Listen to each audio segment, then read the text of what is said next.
प्रसार भारती अभिलेखागार की प्रस्तुति सदाबहार सुनहरे दौर का अनमोल खजाना।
देख मीना की बच्ची, मैंने तुझे 1000 बार कहा है जब मैं कॉलेज जाऊं तो पीछे मत टोका कर। तो ठीक है, आगे से हम इस बात का ख्याल रखेंगे और तुम्हारे आने से पहले ही यहाँ धुनी रमाकर बैठ जाएंगे ताकि तुम आओ तो तुम्हें सामने से टोक सके। हाँ माफ कर मेरी माँ, और साइकिल छोड़, पहले ही कॉलेज से देरी हो चुकी है। माँ तो हम आपकी है नहीं, इसलिए हम पर आपका कोई जोर चलेगा नहीं। रही आपको टोकने की बात, तो आपसे गप्पे लड़ाने का हमें कोई शौक तो है नहीं। अलबत्ता सवेरे सवेरे आपका मुंह देखने से हमारा दिन तो और भी खराब हो जाता है। हाँ, रही आपके कॉलेज जाने की बात, तो सुरेंद्र बाबू आप जितना मर्जी पढ़ लिख लीजिए, करना तो आपको वही है ना भैया के साथ खेती। अब कहेगी भी कि बात क्या है, ये यूं ही लग रही है बेलगाम घोड़ी की तरह। ए सुरेंद्र देख, मुझे घोड़ी तो कहना मत, ये मत समझना कि तुम्हारे भैया अपनी फसल मेरे पिताजी को बेचते हैं, मैं तो तुमसे दब जाऊंगी। अब रही बात तुम्हें रोकने की, तो तुम कुछ बोलने दो तब मैं बोलूं ना। हाँ? बस यही तो बुरी बात है तुम में, भुला दिया ना। हाँ याद आया, कल माँ ने जो नस्वार के पैसे भिजवाए थे कहाँ गए? नस्वार मिली कि यार दोस्तों के साथ पान बीड़ी में ही सारे पैसे खर्च कर दिए और घर आकर कह दिया होगा कि जेब कट गई हमारी। ओफो, नस्वार घर में पड़ी है, माँ से ले लियो। हाँ हाँ ले लेंगे, इसमें इतना एहसान जताने की क्या बात है। शहर पढ़ाई करने के लिए जाते हो, अगर थोड़ी सी नस्वार ले भी आए तो कौन सा बड़ा तीर मार लिया। हाँ खैर, तो क्या कह रही थी मैं? अगर आपको तकलीफ ना हो तो जाके माँ से पूछ लीजिए, मैं इंतजार करूंगा। कोई जरूरत नहीं उसकी। हाँ हमें अच्छे से याद है। ये लो पैसे, माँ ने कहा है शहर से लौटते वक्त अगर आपको तकलीफ ना हो तो सुरमा ले आइएगा, 1 डिब्बी। ठीक है, जाऊं अब? तो जाओ ना, रोका किसने है? हमें भी 50 काम पड़े हैं करण को।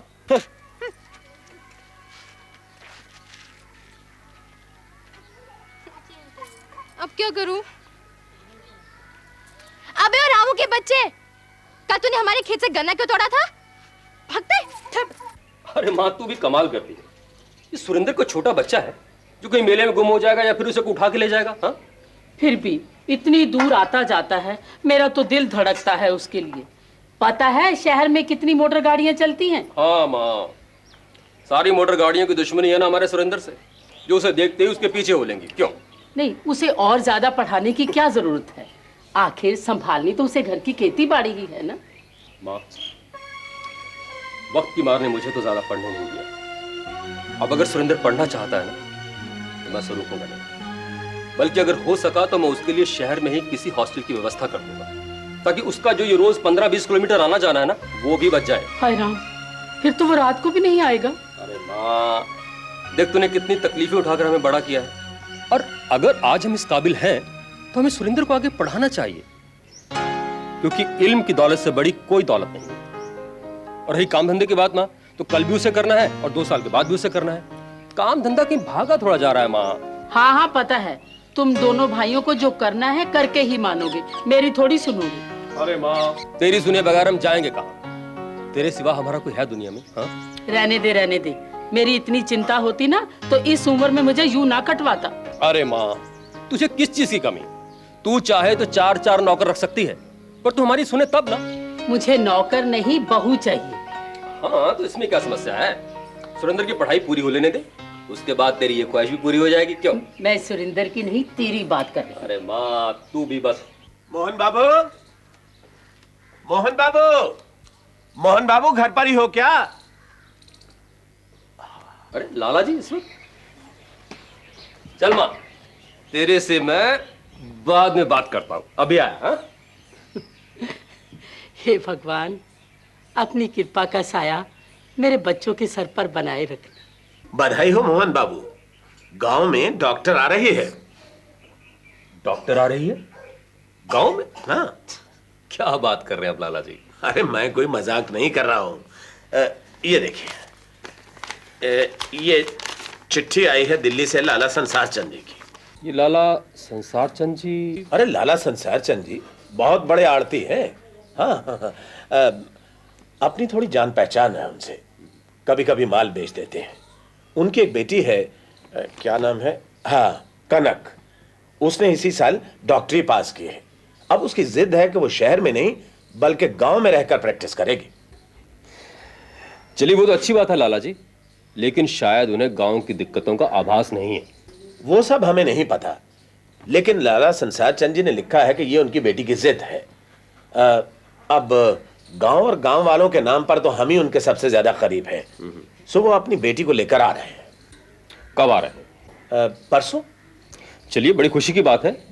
और वैसे भी गांव को एक ट्रेन डॉक्टर की सख्त जरूरत है। अब ये देखना हमारी जिम्मेदारी है कि उन्हें किसी तरह की कोई तकलीफ नहीं होनी चाहिए। इसीलिए तो आपके पास आया हूं मोहन बाबू। लाला जी, आप बिल्कुल चिंता मत कीजिए, उनके रहने का, खाने पीने का सब इंतजाम हो जाएगा। मगर इतनी जल्दी?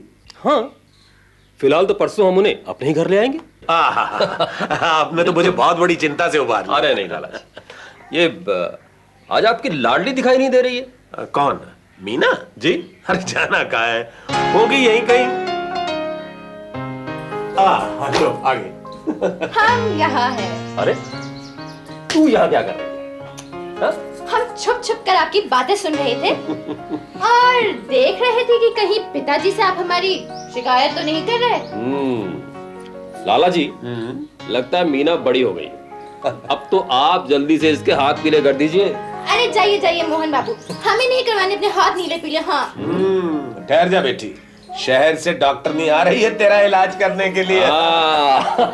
भाग गई।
मोहन बाबू। अच्छा अच्छा, जीते रहो बेटे, जीते रहो, जीते रहो। सर मोहन बाबू।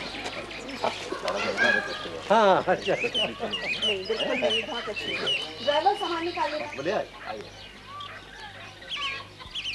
सच मोहन बाबू, दिल की बात बता रहा हूँ, मुझे उम्मीद नहीं थी कि आपके यहाँ हमारा इतना सत्कार होगा।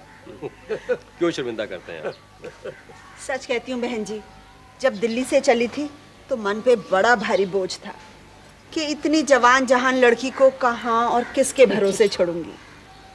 पर आप सब लोगों से मिलकर सारी चिंता दूर हो गई। बहन जी, अब मैं अपनी बेटी को आपके हवाले करती हूँ। बहन, आपकी बेटी डॉक्टर है, वो हमारी भलाई के लिए गांव में आई है, तो हमारा भी तो फर्ज है कि हम उसकी देखभाल करें। हाँ सेठी, अब बिल्कुल बेफिक्र रहिए, ये सिर्फ आप ही की बेटी नहीं, हमारी भी बेटी है। इसको किसी किस्म की कोई तकलीफ नहीं। और सेठ जी, इनके रहने और इनके दवाखाने का प्रबंध भी कर दिया गया है। फिलहाल शुरू में सुरेंद्र और मीना इनकी मदद कर दिया करेंगे। वैसे जब तक सब कुछ ठीक नहीं हो जाता मेरी डॉक्टरनी बेटी मेरे पास ही रहेगी। क्यों बेटी? जी माँ जी। लाला जगदीश प्रसाद जी, अब शहर में क्या नहीं है हमारे पास, लेकिन इसकी जिद थी, नहीं प्रैक्टिस करूंगी तो गांव में ही करूंगी। ये तो बिटिया का बड़प्पन है। सच लाला जी तो नहीं चाहता, लेकिन इसकी जिद के आगे एक भी नहीं चलती मेरी। इसकी देखभाल की जिम्मेदारी अब आप ही के ऊपर है। अब बिल्कुल बेफिक्र रहिए, ये हमारी बेटी जैसी है। तो आपने पक्का सोच लिया कि अब आप यहीं रहेंगी? क्यों? क्या तुम नहीं चाहती कि हम यहाँ रहें? अरे हमारे चाहने ना चाहने से क्या होता है, होगा तो वही ना जो आप चाहेंगी। वो कैसे? आप इतनी पढ़ी लिखी जो है। अच्छा, तो पढ़े लिखे आदमी के चाहने भर से काम हो जाते हैं क्या? और क्या। अब आप बुरा मत मानिएगा, लेकिन हमने सुना है ज्यादा पढ़ने लिखने से आदमी का दिमाग खराब हो जाता है, वो उल्टी सुल्टी बातें करने लगता है। तो इसका मतलब है तुम्हें मेरा दिमाग खराब लगता है क्या? अब आपका दिमाग तो नहीं, मगर वो है ना मोहन बाबू का छोटा भाई सुरेंद्र, उसका दिमाग तो एकदम खराब है। वो कैसे? अरे सीधे मुंह बात ही नहीं करता, वरना गांव में ऐसा कौन है जिसे मीना चक्कर गिनने का नाच न नचाती हो, मगर वो बेईमान मेरी हर चाल ताड़ लेता है। अच्छा, तो तुम मुझसे नाच नचाना चाहती हो? देखना, एक दिन बच्चों को ऐसा घेरूंगी कि हमेशा के लिए तुम्हारा होकर रह जाएगा। बस यही तो खराबी है आप पढ़े लिखों में, हवा में किसी की भी बात पकड़कर मुंह में रख देते हो। लो, इसमें हंसने की क्या बात है? वैसे काम आपने भी कोई सीधा नहीं किया। क्यों भाई, अब हमसे क्या गलती हो गई? अब पूरा गांव पागल हो शहर जाने के लिए, किसी भी देखो अपनी साइकिल ट्रैक्टर और फटफटी उठाए शहर की तरफ भाग रहा है। आप उठी शहर से और गांव चली आई, अब ये हुई ना उल्टी बात? अब आप खुद ही सोचिए, इतना बड़ा शहर छोड़ के इस छोटे से गांव में आप चली आई। यहाँ तुम हो। अब भाई शहर में मेरी कोई सहेली नहीं थी, तो मुझे पता चला कि गांव में एक लड़की मीना है, तो मैंने सोचा चलो उसी से दोस्ती कर ली जाए। खैर, तो ये आपने ठीक सोचा, मगर आप पढ़े लिखे लोग तो होते ही हो ना चालाक। आपने सोचा होगा मीना तो ठहरी एक सीधी सादी सी लड़की, आपके चक्कर में आ जाएगी, मगर डॉक्टरनी जी हमारी दोस्ती पाने के लिए आपको भी मीना का एक काम करना पड़ेगा। कौन सा काम? वो आप हमें सुई लगाना सिखा दीजिए बस। तो ठीक है, इसी बात पर दोस्ती पक्की? तो फिर ठीक है, आज से इस गांव में आपकी जिम्मेदारी इस मीरा पर है।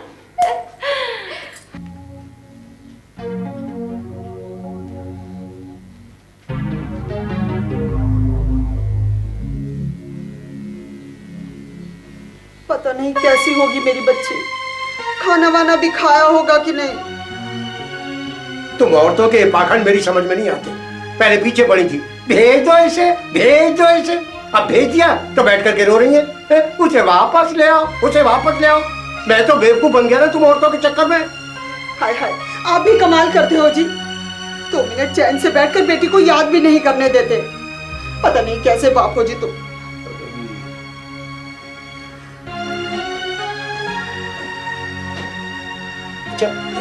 एक बात बता लक्ष्मी, तेरा क्या ख्याल है मैं उसे जाके वापस ले आऊं? आएगी वापस वो? आप तो ऐसे कह रहे जैसे अपनी लाडली को जानते ही नहीं। बिल्कुल आप पे गई है, 1 नंबर की जिद्दी है।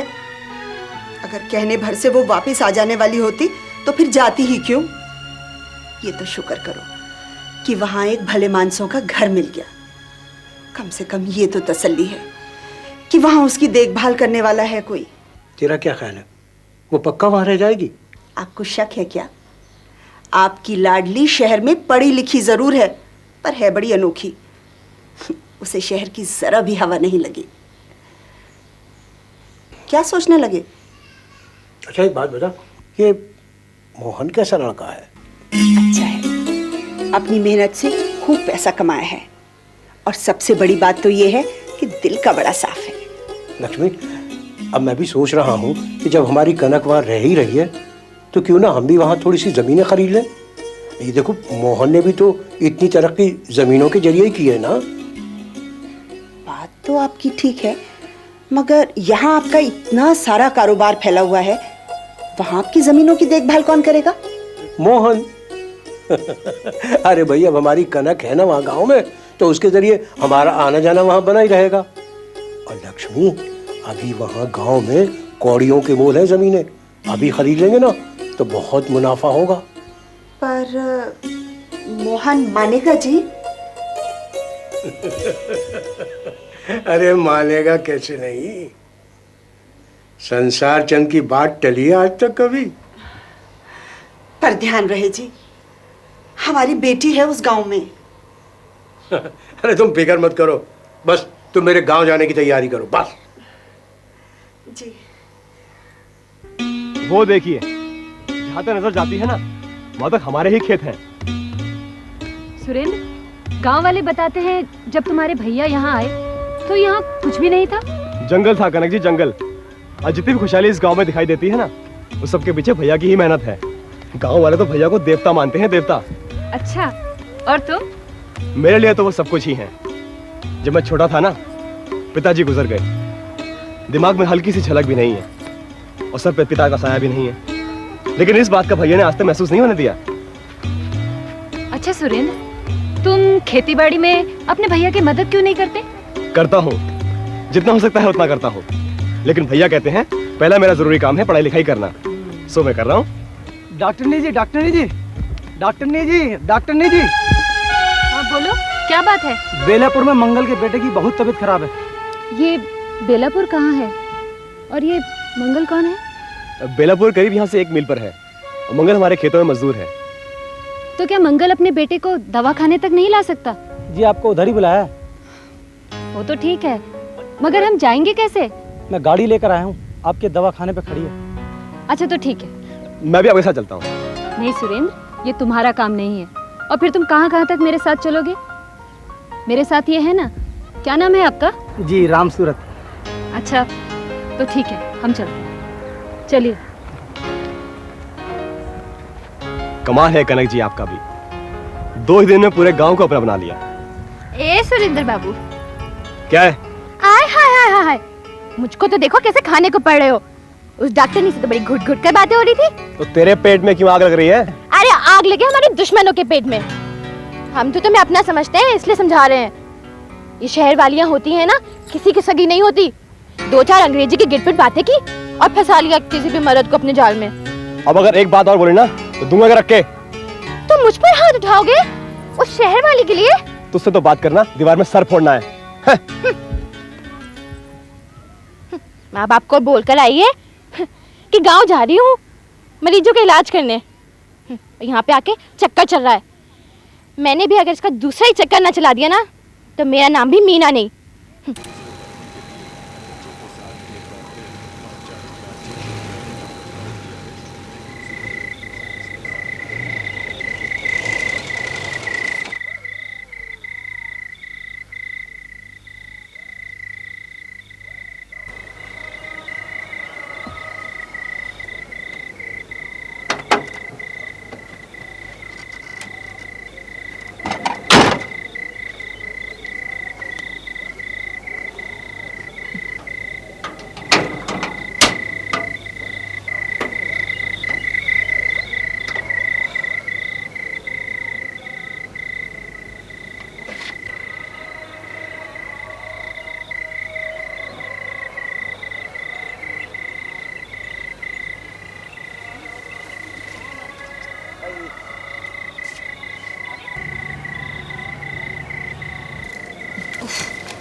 क्या हुआ, रुक क्यों गए?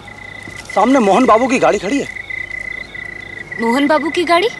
हाँ, पूरे गांव में एक ही तो गाड़ी है, मोहन बाबू की गाड़ी। आप बैठो, मैं देखता हूँ।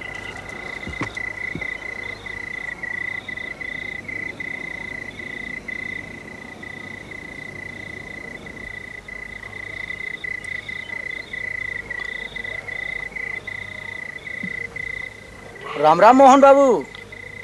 अरे राम सूरत, राम राम। आज फिर बिगड़ गई क्या? हाँ भाई, लगता तो कुछ ऐसे ही है, मगर तुम इस वक्त यहाँ कैसे? हम अकेले नहीं हैं, डॉक्टरनी जी भी हमारे साथ हैं। क्या जी? कनक जी तुम्हारे साथ हैं? जी हाँ। इस वक्त? चलो देखें जरा।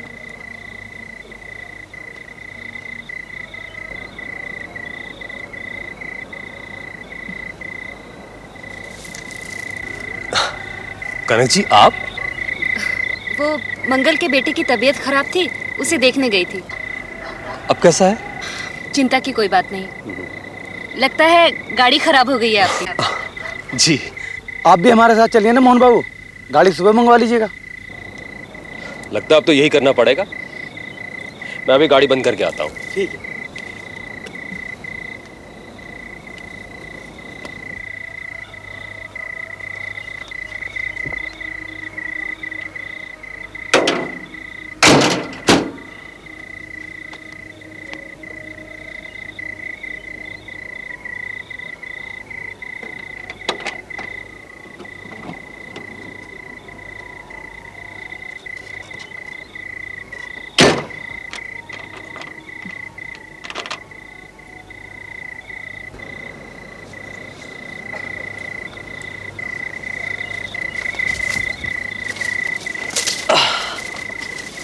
चलो।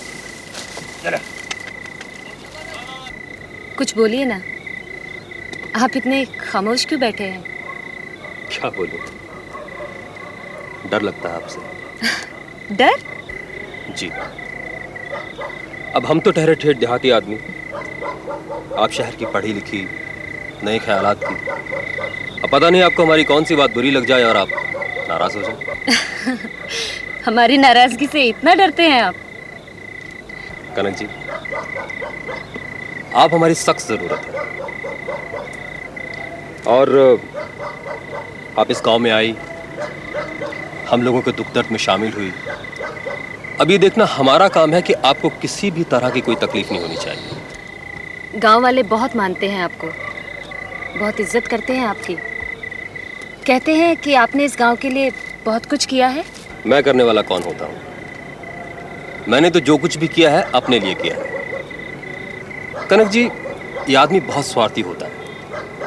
हाँ, ये अलग बात है कि मेरे बहाने कुछ लोगों का फायदा हो गया, पर आप यकीन मानिए कि मैंने अपनी जेब से किसी के लिए कुछ नहीं किया। जो कुछ भी दिया इस जमीन ने दिया।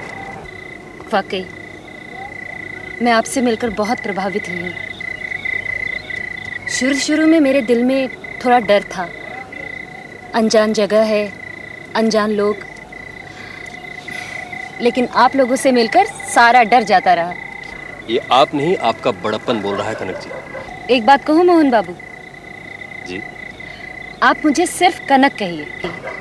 जी।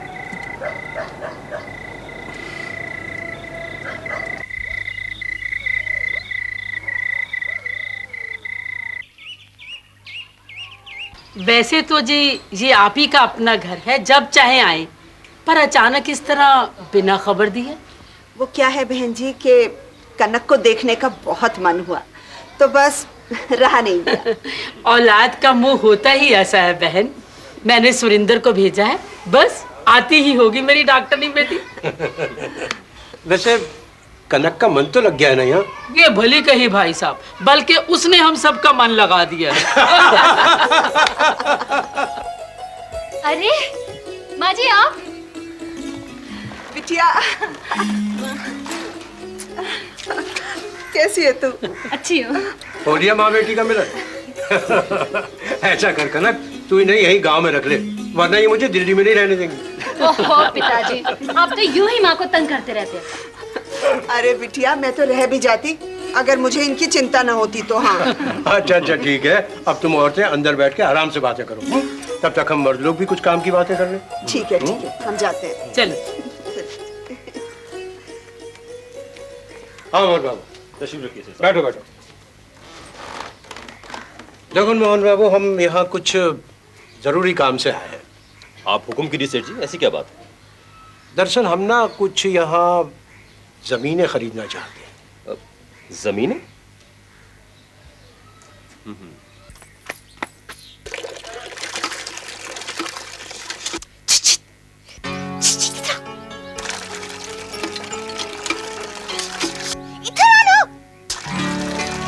क्या है? ऐसे क्या इशारे कर रही है?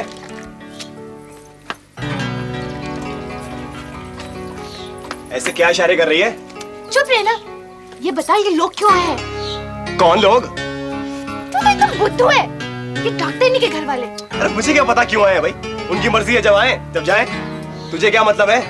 मतलब है इसलिए पूछ रही हूँ। वो यूं ही सैर सपाटा करने तो इस गांव में आएंगे नहीं। ये डॉक्टरनी ने जरूर उन्हें किसी खास मकसद से यहाँ बुलाया है, मैं जानती हूँ। हाँ, खास मकसद है, बयां करना चाहती है वो, समझी? अब माफ कर मुझे। क्या? तो मेरा शक सही निकला डॉक्टरनी कि तूने अच्छा नहीं किया। मीना से दुश्मनी मोल लेकर तू भी इस गांव में चैन से नहीं रह सकेगी। ये क्या है? इतना क्यों हंस रही हो तुम? अरे भाई, तुम्हारे नादानी पर हंस रही हो, और क्या? इतने नादान नहीं है हम गांव वाले, हाँ, जितना कि तुम शहर वाले समझते हो। बताए देते हैं, अगर किसी ने हमारे प्रेम पर डाका डाला ना तो हम उसको खून कर देंगे और खुद भी कुएं में कूद जाएंगे, गले में पत्थर बांधकर। हाँ। अरे पगली, तुम्हारे प्रेम पर डाका डाल कौन रहा है? आप। मैं? हाँ, आप। आपके माता पिता यहाँ आपकी शादी की बात करने नहीं आए? शादी की बात? किससे? सुरेंद्र से। लेकिन डॉक्टरनी जी, ये मीना भी ना अपना घर उजड़ने नहीं देगी, बताई देती हूँ। हाँ। छोड़ इसे, तू एकदम पागल है। तूने ऐसा सोच भी कैसे लिया? सुरेंद्र तेरा है और सिर्फ तेरा। अरे तू तो मेरी छोटी बहन जैसी है, और फिर सुरेंद्र अच्छा दोस्त भी तो हो सकता है, मगर उससे शादी की बात? कमाल है, तूने ऐसा सोच भी कैसे लिया? आपकी बातों से। आप उससे इतना हंस कर जो बोलती हैं। तो इसका मतलब है तुझे मुझ पर भरोसा नहीं है? आप पर तो है, मगर उस मुए पर नहीं। इन गांव के मर्दों का कोई भरोसा नहीं। किसी भी लुगाई ने जरा हंसकर क्या बोल लिया तो होली उसी के पीछे। हाँ। अच्छा, तुम भी तो उससे इतना हंसकर बोलती हो, मगर वो तो नहीं हुआ तुम्हारे पीछे। यही तो रोना है। बहुत प्यार करती हो उससे? तो ठीक है, सुरेंद्र के साथ तुम्हारी बात मैं जमा दूंगी। सच? लेकिन डॉक्टरनी जी, एक बात समझ में नहीं आई। अगर सुरेंद्र बाबू के साथ नहीं तो क्या मोहन बाबू के साथ आपकी बात? ऐसा नहीं कहते। लेकिन वो ठेठ देहाती आदमी है डॉक्टरनी जी। ओहो, मगर यहाँ भी कौन किससे शादी की बात कर रहा है? तो आपके माता पिता इतनी जल्दी यहाँ क्यों आ गए? वो तू एकदम पागल है। अरे भाई, वो तो यहाँ कुछ जमीनें खरीदने आए थे।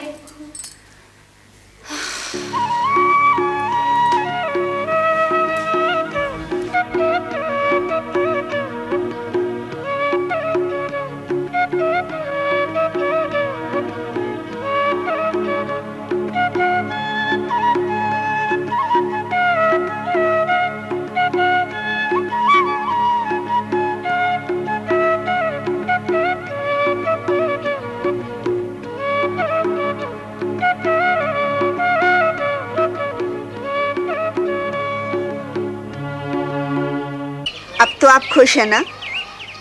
आपकी जमीनों का सौदा भी हो गया, कनक का यहाँ दिल भी लग गया। अब तो आगे की सोचो जी। आगे की क्या सोचना है? आपको ये लड़का मोहन कैसा लगता है? मोहन हाँ, अच्छा है, मेहनती है, ईमानदार है, और सबसे बड़ी बात यह है कि लगन का बड़ा पक्का है। लेकिन तू ये सब बात क्यों पूछ रही है? देखो जी, हाँ? अगर ठंडे दिमाग से सोचो हाँ? तो कनक का रिश्ता उसके साथ हो जाए तो? तेरा दिमाग तो खराब नहीं हो गया है? कहाँ वो, कहाँ हम, हमारी उसकी क्या बराबरी? अरे इसमें बराबरी की कौन सी बात है? लड़की का रिश्ता करते वक्त आदमी की सीरत देखी जाती है, और अभी आप खुद ही तो कह रहे थे लड़का ईमानदार है, मेहनती है, अपनी लगन से उसने कितनी तरक्की कर ली, और फिर जब उसे आपका साथ मिल जाएगा तो और तरक्की कर लेगा। अरे वाह, अरे वाह, तेरी बात में तो दम है। सच लक्ष्मी, मैं सोचा था मैं तेरे नाम से धोखा खा गया और लक्ष्मी के नाम पर दिलत ले आया। लेकिन तू तो बहुत दूर की कौड़ी लाई है। अरे इस तरह हमें दामाद ही नहीं, हमारी जमीनों के लिए एक मैनेजर भी मिल जाएगा, और वो भी मुफ्त में। आपकी तो आदत हो गई है, हर बात को अपने धंधे के साथ रख कर देखते हो, कभी धंधे से हटकर भी सोचा करो। अरे तेरा दिमाग खराब हो गया है, धंधे से ही हमें, समझी कि नहीं? अगर धंधा ना हो तो हमें कोई दो टके को ना पूछे। इसीलिए तो कहती हूँ कि दुनिया में आए हो तो कोई ऐसा काम करो कि जिस काम से आपकी पूछो ना कि आपके इस पैसे से। अरे चल चल, ज्यादा बातें न बना, जा जाके उस बुढ़िया को दाना डाल, दाना। ऐसे तो उस बुढ़िया की क्या मजाल कि हमारा डाला दाना न चुगे, पर देख बात हमारी ऊपर रहनी चाहिए। तू तो बस इशारा कर दे, इशारा। रिश्ते की बात उन्हीं की तरफ से आनी चाहिए, समझी? हाँ। सुरेंद्र, मैं नहीं जानती क्या रिश्ता है मेरा इन खेतों से, यहाँ की मिट्टी से। अपनी जिंदगी में पहली बार किसी गांव में आई हूँ, लेकिन यहाँ आकर लगता है जैसे हर चीज मेरी जानी पहचानी है। कितना अपनापन है यहाँ की आबो हवा में, यहाँ के लोगों में, इस जमीन में, इस मिट्टी में। मेरी पूरी जिंदगी दिल्ली जैसे शहर में बीती है, लेकिन वहाँ मुझे कभी ऐसा महसूस ही नहीं हुआ। वहाँ हर चीज में एक बेगानेपन की सी गंध आती रहती है। एक बात कहूँ आपसे, बुरा तो नहीं मानेंगी? कहो ना। आपको प्यार हो गया है। नहीं नहीं, मेरा मतलब उस प्यार से नहीं था। तो फिर? अब कैसे कहूँ आपसे? हाँ, आपको यहाँ के लोगों से, इस जमीन से, इस गांव से प्यार हो गया है। नहीं सुरेंद्र, मुझे तुम लोगों की सादगी ने मोह लिया है। तुम लोगों की किसी भी तरह की बनावट से मुक्त जिंदगी ने मुझे मोह लिया है। तो फिर आप ऐसा क्यों नहीं करती? क्यों नहीं रह जाती हमेशा के लिए इस गांव में? रह क्यों नहीं सकती जी? उसका अपना घर है। वो तो यूं ही इसने अलग ठिकाना बनाया, वरना जब तक चाहती यहाँ रहती। वो बात तो ठीक है जी, पर दुनिया क्या कहेगी? ये बात तो ठीक है बहन, दुनिया की जबान को लगाम लगाना है तो जरा टेढ़ा काम। एक बात कहूँ बहन, बुरा तो नहीं मानोगी? लक्ष्मी नाम तो है आपका, पर लक्ष्मी का अवतार कनक है। लक्ष्मी ही नहीं जी, सरस्वती भी। रूप गुण की खान है मेरी बेटी। अब क्या करूं, जिस दिन से आई है मेरे तो मन में बस गई है। अब इतना ही प्यार हो गया है जी तो रख लो ना अपने पास, आप ही की बेटी है। अब क्या कहूं बहन, मांगने की हिम्मत नहीं होती। एक तरफ अपनी हैसियत देखती हूँ, दूसरी तरफ आपकी, तो नजरें झुक जाती हैं। इस काबिल होती ना तो झोली फैलाकर कनक को अपने मोहन के लिए मांग लेती। इसमें हैसियत क्या देखनी जी? मैंने अपनी सास से सुना था, जब ये लोग लाहौर से आए तो इनकी जेब में सिर्फ 10 तोले सोना और 100 रुपए थे।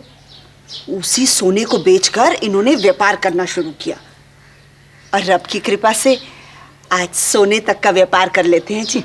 यही हाल हमारा है बहन। मैंने लोगों के कपड़े सिल कर अपने बेटे मोहन को पढ़ाया लिखाया। मोहन के पिताजी तो मेरे छोटे बेटे सुरेंद्र के पैदा होते ही दूसरे साल पूरे हो गए। ये सारी खेती बाड़ी मेरे मोहन ने की है जी, उसने पैदा की है अपनी मेहनत से। इसीलिए कहती हूँ बहन जी, आदमी में लगन हो, आदमी मेहनती हो, तो उसके लिए कोई भी काम मुश्किल नहीं होता। सच पूछो तो आपका मोहन इन्हें बहुत पसंद आ गया है। मतलब आपने ये बात छेड़ ही दी है तो कह देती हूँ, अगर ये रिश्ता बनता है तो हमारी तरफ से कोई एतराज नहीं होगा। पर माँ, एतराज तो हमारी तरफ से होना चाहिए था। क्यों होना चाहिए? क्या कमी है हम में? वो दिया लेकर सारी दुनिया भी ढूंढे ना तो तेरे जैसा लड़का दिखाई नहीं देगा। ऐसा कुछ नहीं है माँ, हर माँ को अपना बच्चा निराला ही लगता है। और फिर मैं शादी से इनकार थोड़ा कर रहा हूँ, लेकिन माँ रिश्ते मेल वालों से अच्छे लगते हैं। उनकी हैसियत हमसे बहुत बड़ी है, इस बात को तो क्यों नहीं समझती है? हैसियत तेरी भी कम नहीं बेटा। सबसे बड़ी बात, तेरे पास ईमानदारी और नेक नीति की कमाई है, जिसकी कोई बराबरी नहीं। हो भैया, माँ तो कह रही थी कि रिश्ता हमने नहीं उन लोगों ने भेजा है। हाँ देखो, जब हैसियत की चिंता उन्हें नहीं जिन्होंने अपनी लड़की देनी है, तो तू एतराज क्यों करता है? एक बात बता, तुझे कनक पसंद तो है ना? हाँ तो कमाल करती है। कनक ऐसी लड़की नहीं है जिसे को ना पसंद करे, मगर वो शहर की पढ़ी लिखी, नए ख्यालात के नए जमाने की लड़की है माँ। और मुझे नहीं लगता कि जहाँ उसके माँ बाप उसकी डोरी बांधेंगे वो सर झुकाए गाय की तरह वहीं चल देगी। भैया अब उस बात की फिक्र मत कीजिए, वो इस गांव पे इस तरह फिदा हो गई हैं कि बस पूछो मत। भले ही आप उनसे शादी करें या ना करें, लेकिन वो इस गांव से जाने वाली नहीं है। देख ले, तब भी उसकी देखभाल की जिम्मेदारी तेरे पर ही आनी है। भला सोच, जवान जहान लड़की को गांव में अकेले रहने के लिए छोड़ा जा सकता है? माँ, तुम तो किसी बात के पीछे पड़ जाती हो तो बस। ठीक है, तेरा मन नहीं मानता तो मैं जबरदस्ती नहीं करूंगी, पर इनकार करने से पहले एक बार कनक से मिलकर बात तो कर ले। लेकिन तू तो उससे नजरें मिलते ही ऐसे कन्नी काट जाता है जैसे लड़की वो नहीं तू है। माँ, हाँ भैया, कल सवेरे उन्हें खेत दिखाने के बहाने ले आता हूँ, फिर आप जाने और वो जाने, लेकिन कुछ गड़बड़ मत कीजिएगा। चल ठीक है, लेकिन सुबह नहीं, दोपहर को। ठीक है। ठीक है, मैं सुरेंद्र के साथ उसे दोपहर में भेज दूंगी। लेकिन एक बात याद रखना बेटा, जोड़ियां ऊपर वाला बनाता है। अगर तेरा संजोग कनक के साथ लिखा है तो तेरा ब्याह भी वही होगा।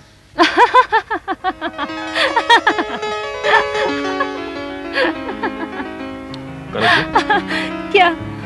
एक बात बताइए, आप इतना खुल के हंस कैसे लेती हैं? बस दिल से आवाज आती है, हंसू और हंसने लगती हूँ। इतना मुक्त है यहाँ सब कुछ कि किसी बात से मन ही नहीं भरता। चारों तरफ बिखरे नजारों को देखती हूँ तो मन करता है बस देखती ही रहूं। किसी से बात करती हूँ तो लगता है बस बात ही करती रहूं।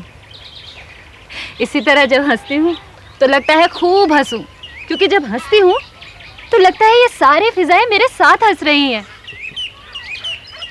शहर में, वो भी दिल्ली जैसे शहर में, ये सब कहाँ नसीब होता है।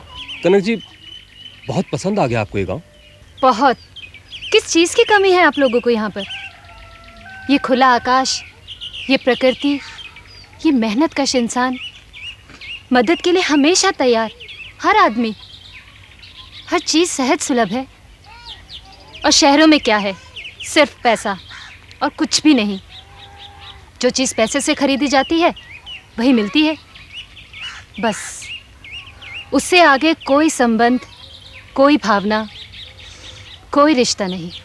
देखिए कनक जी, आप बहुत पढ़ी लिखी हैं, डॉक्टर हैं, आपके पिताजी भी शहर में बहुत बड़े आदमी हैं। आपकी विद्वता और समझदारी की झलक आपकी बातों से मिलती है। आप कहना क्या चाह रहे हैं? अब देखिए कनक जी, हम लोग किसी भी तरह के लाग लपेट से दूर शुद्ध देहाती आदमी हैं। हिसाब किताब, जोड़ तोड़ और दुनियादारी के नाम पर हम सिर्फ इतना जानते हैं कि हमारी धरोहर, सबसे कीमती धरोहर, ये ज़मीन है, जो गेहूं के एक दाने के बदले हमें सैकड़ों दाने देती है। मैं आपकी बात अभी भी नहीं समझी हूँ। देखिए कनक जी, आप शायद जानती होंगी कि हमारे घर वाले हमें विवाह सूत्र के बंधन में बांधना चाहते हैं, और मैं इस बारे में आपकी राय जानना चाहता हूँ। जी? देखिए, आप घबराइए मत। अगर आपको नहीं मंजूर है तो ये रिश्ता हरगिज नहीं होगा, और आपको इनकार करने का कष्ट उठाने की भी ज़रूरत नहीं है। ये काम मैं खुद कर लूँगा। अब देखिए, मैं माँ से कह रहा था कि रिश्ता कभी नहीं हो सकता, पर वो है कि अड़ी रही, और मुझे मालूम है कि आपको ये बात बहुत बुरी लगी होगी, और आप सोच रही होंगी कि किस तरह के अजीब लोग हैं। दो बोल प्यार के क्या बोल लिए कि पीछे ही पड़ गए। बस यही कमी है हम छोटे लोगों में, हमारी जहनियत भी छोटी हो गई है। प्लीज़ आप मेरा और अपमान मत कीजिए। ये सच है कि मैं नहीं जानती थी कि हमारे घर वाले इस तरह की कोई बात सोच रहे हैं, लेकिन अगर वो ऐसा सोचते हैं तो निश्चय ही उन्हें इसमें हमारी भलाई नज़र आती होगी। और फिर मुझे ऐसी कोई वजह नहीं लगती कि मैं उनकी इस इच्छा का अनादर करूं।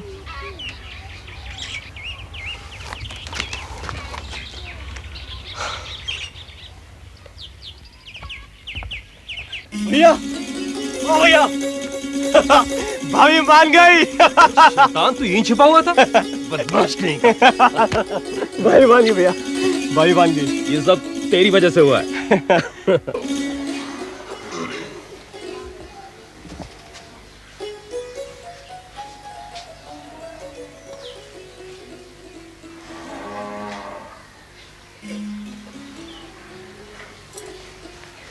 अरे बेटा, वो मिठाई देना जरा। लो बेटे, ये सगन कर। ये मिठाई लीजिए। हाँ लाओ। लो बेटा, मुंह खोलो। बहुत बहुत मुबारक हो। लीजिए। बहन जी बहुत बहुत मुबारक हो। आज से हमारी बिटिया आपकी हुई और आपका मोहन हमारा। आपका भी बहुत बहुत मुबारक हो जी। शुक्र है मालिक का। लीजिए मुंह मीठा कीजिए। पहले तो मैं अपनी गुड़िया का मुंह मीठा कराऊंगी। अरे खाओ ना। लीजिए बहुत बहुत बधाई हो सर, बहुत बहुत बधाई। आप भी तो लो। मैं लेती हूँ जी। इधर दीजिए ना। लो बेटा, बधाई हो बधाई हो। बहुत बहुत मुबारक हो सेठ जी।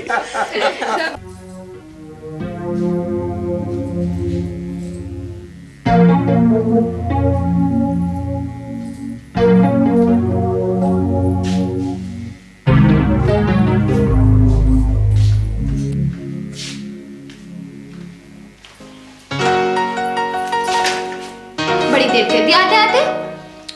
क्यों, कुछ खास काम था क्या? क्यों, मुझे तुझसे कोई काम नहीं हो सकता क्या? नस्वार लानी है, सुरमा लाना है, या फिर रसोई के लिए दाल मसाले लाने होंगे? साफ साफ बता लाना क्या है। सुरेंद्र, तू मुझसे इतना उखड़ा उखड़ा क्यों रहता है? तो तू क्या चाहती है, तेरे साथ बैठ के प्रेम की बंसी बजाऊं? चल हट जा, दवा रखने दे। मैं इतनी बुरी हूँ क्या? इतनी से क्या होता है, बुरी है मतलब बुरी है। तेरा मतलब है मेरी शक्ल सूरत इतनी बुरी है कि तू मेरी तरफ एक नजर उठा के नहीं देख सकता? अगर हो तो इसमें झूठ क्या है? हाँ, शक्ल सूरत तो बहुत बुरी है इसकी, मगर तुम्हारे से कम बुरी है। आप अंदर थी? जी अंदर थी और तुम लोगों की सारी बातें सुन रही थी। अरे भाई क्यों सता रहे हो इसे? मैं सताऊं ऐसे? पूरे गांव को सताती है। मगर तुम इसे सताते हो। मतलब ये भोलू राम कि ये अक्ल से जितनी शरारती है ना, दिल से उतनी ही भोली है। तो मैं क्या करूं? तो तुम भी इससे उसी तरह प्यार करो जिस तरह ये तुमसे करती है। प्यार इसके साथ? देखिए, फिर सता रहे मुझे।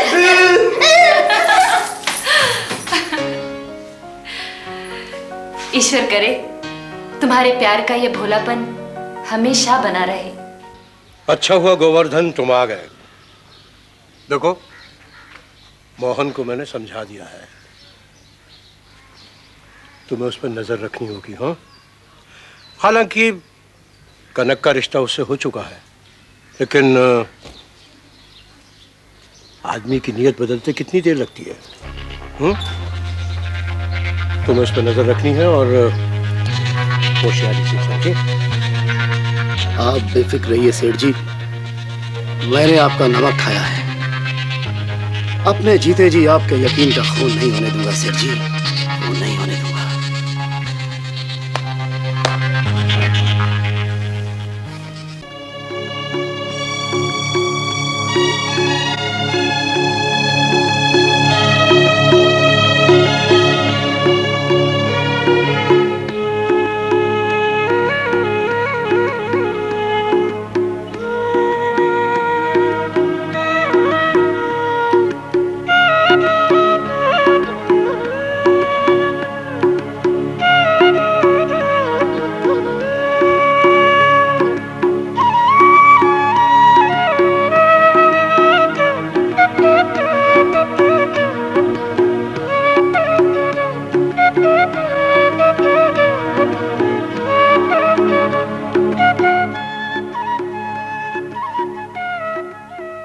ये सरासर इल्जाम है मुझ पर।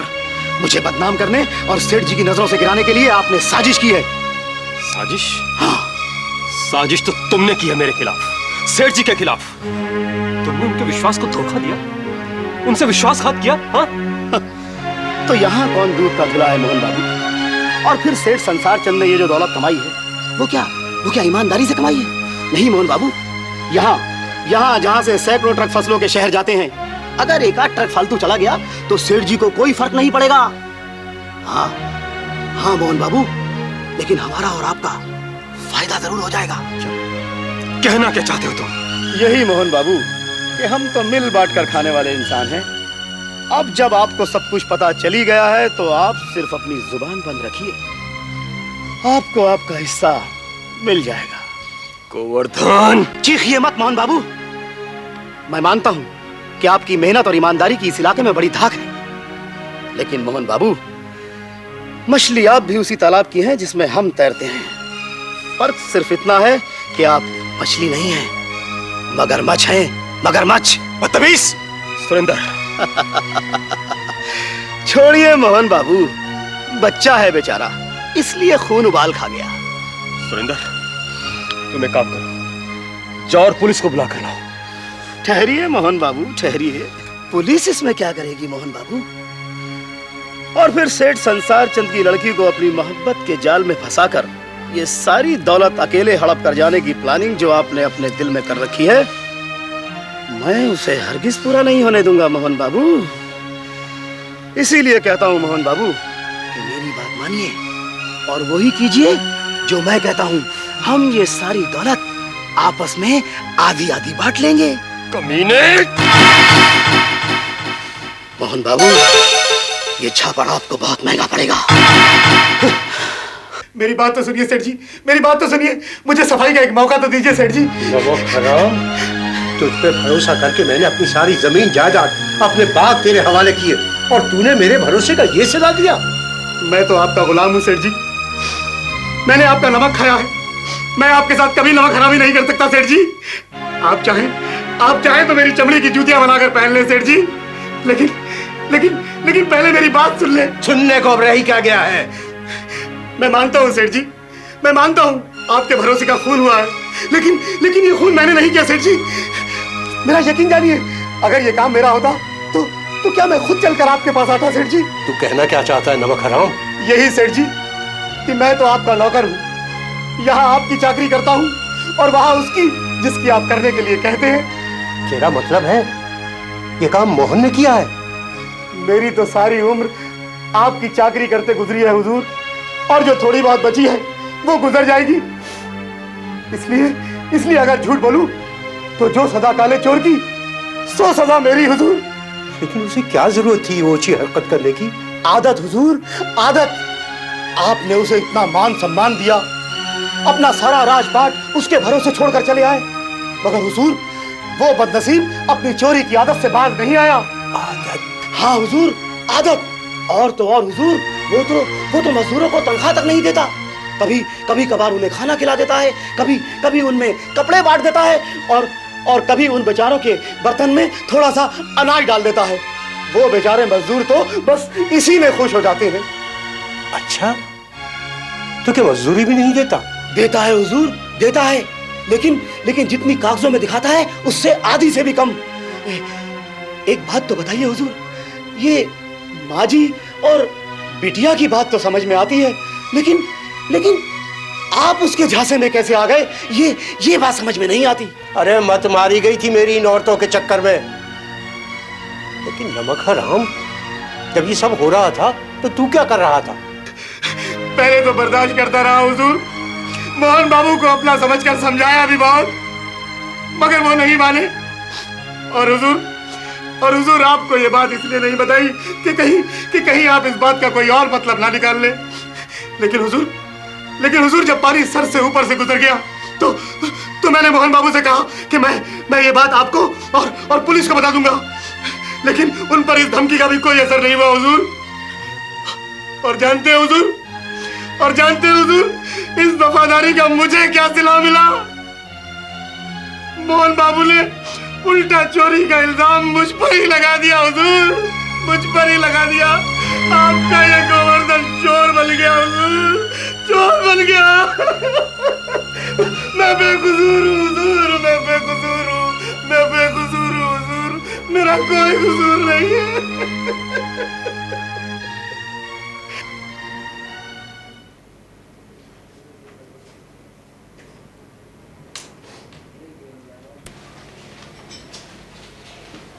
क्या बात है कनक? मोहन, मैं तुम्हारे ही पास आ रही थी। मगर बात क्या है? पता नहीं, पिताजी की चिट्ठी आई है, फौरन बुलाया है, कहा है कि माँ बीमार है। ये तो वाकई चिंता की बात है। ठीक है, मैं सुरेंद्र को तुम्हारे साथ भेज देता हूँ। नहीं, उसकी कोई ज़रूरत नहीं। फिलहाल ऐसा करो, तुम मुझे बस पकड़वा दो, और अगर तुम्हारी ज़रूरत हुई तो मैं तुम्हें बुला लूँगी। ठीक है, चलो।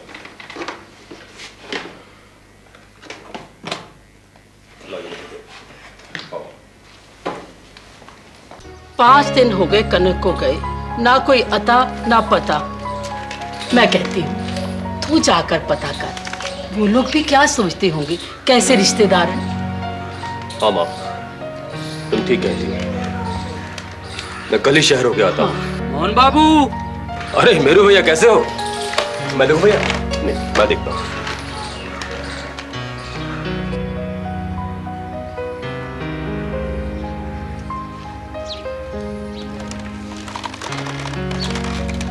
किसका खाता है बेटा? माँ, ये तो कनक के पिताजी की। कनक के पिताजी? क्या लिखा है?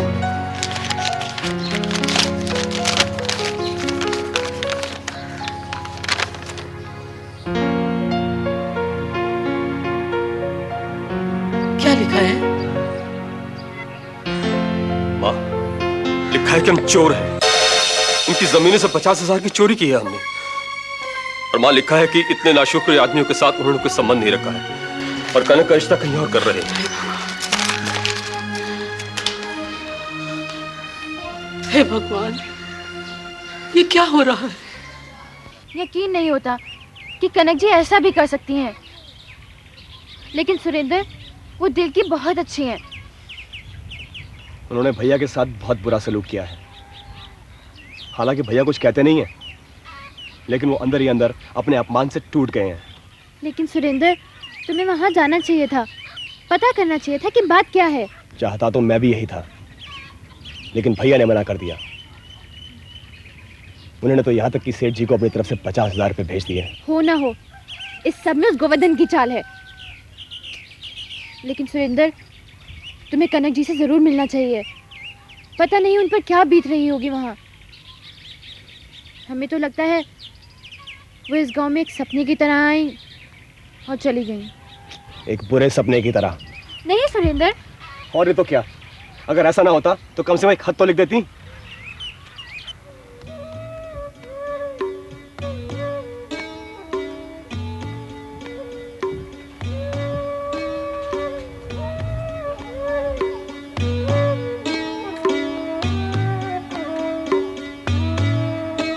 मोहन बाबू राम राम। अरे मेहरू, राम राम। कितने आप?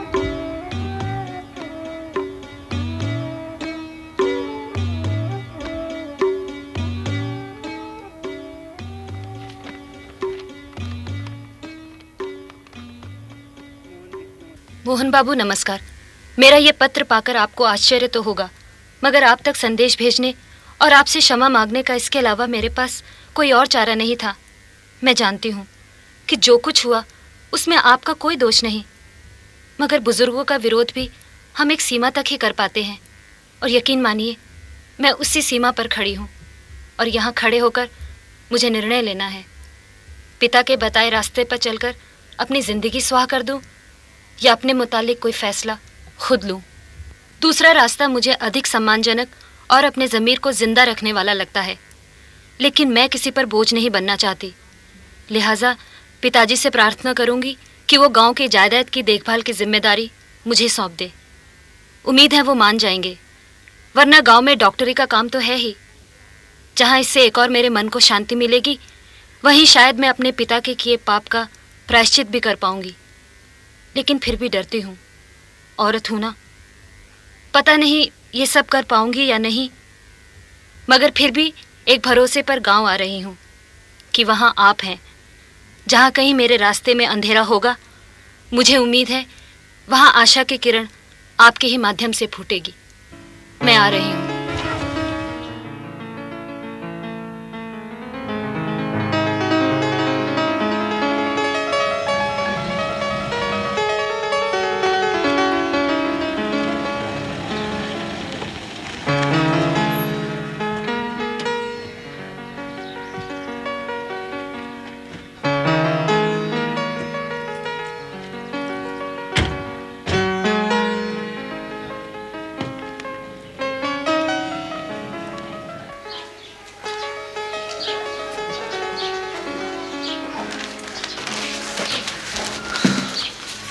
नमस्ते। नमस्ते। कैसे हैं आप? बस आपके सामने खड़ा हूँ। और माँ जी कैसी हैं? अच्छी। वो मेरा घर कैसा है? फिलहाल 2-1 दिन में रहने के काबिल हो जाएगा। तो अब मैं अभी तो फिलहाल हमारा ही घर। आइए, ये मुझे दे दीजिए। जिनके इरादे नेक होते हैं बेटी, ईश्वर हमेशा उनकी मदद करता है। इसका मतलब है माँ जी, आपने मुझे माफ कर दिया? अरे बेटी, तूने तो कुछ ऐसा किया ही नहीं जिसके लिए तुझे शर्मिंदा होना पड़े। आप ऐसा सोचते हैं, ये आपका बड़प्पन है माँ जी। माँ जी, मुझे आशीर्वाद दीजिए कि मैं अपने मकसद में कामयाब हूँ। माँ का आशीर्वाद तो हमेशा बच्चों के साथ ही रहता है बेटी। और देख, मोहन के मन में भी तेरे लिए कोई दुर्भावना नहीं। उसे जो मदद चाहिए खुले दिल से मांग लेना। जी माँ जी, आप ही लोगों के भरोसे पर तो मैंने इतना बड़ा कदम उठाया है। एक बार फिर सोच लो गलत।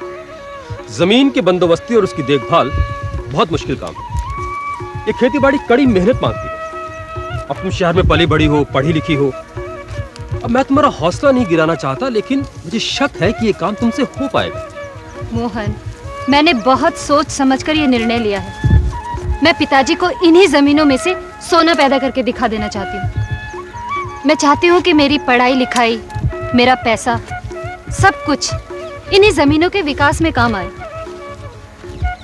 ठीक है, अगर तुमने इरादा कर ही लिया है तो फिर कुछ भी काम मुश्किल नहीं।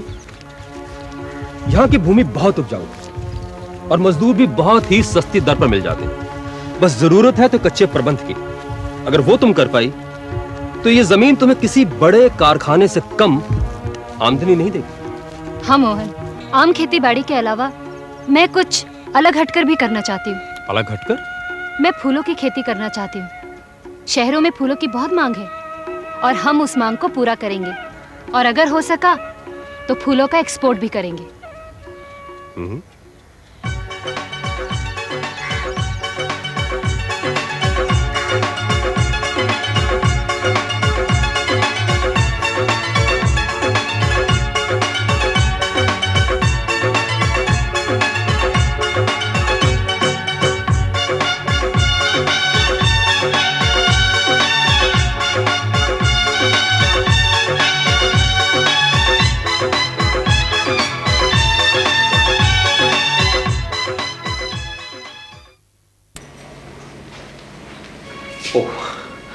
माफ कीजिए, मुझे मालूम नहीं था कि आप लोग यहाँ पर हैं। कनक, मैं तुमसे बाद में मिलता हूँ। मोहन, मुझे माफ नहीं करोगे?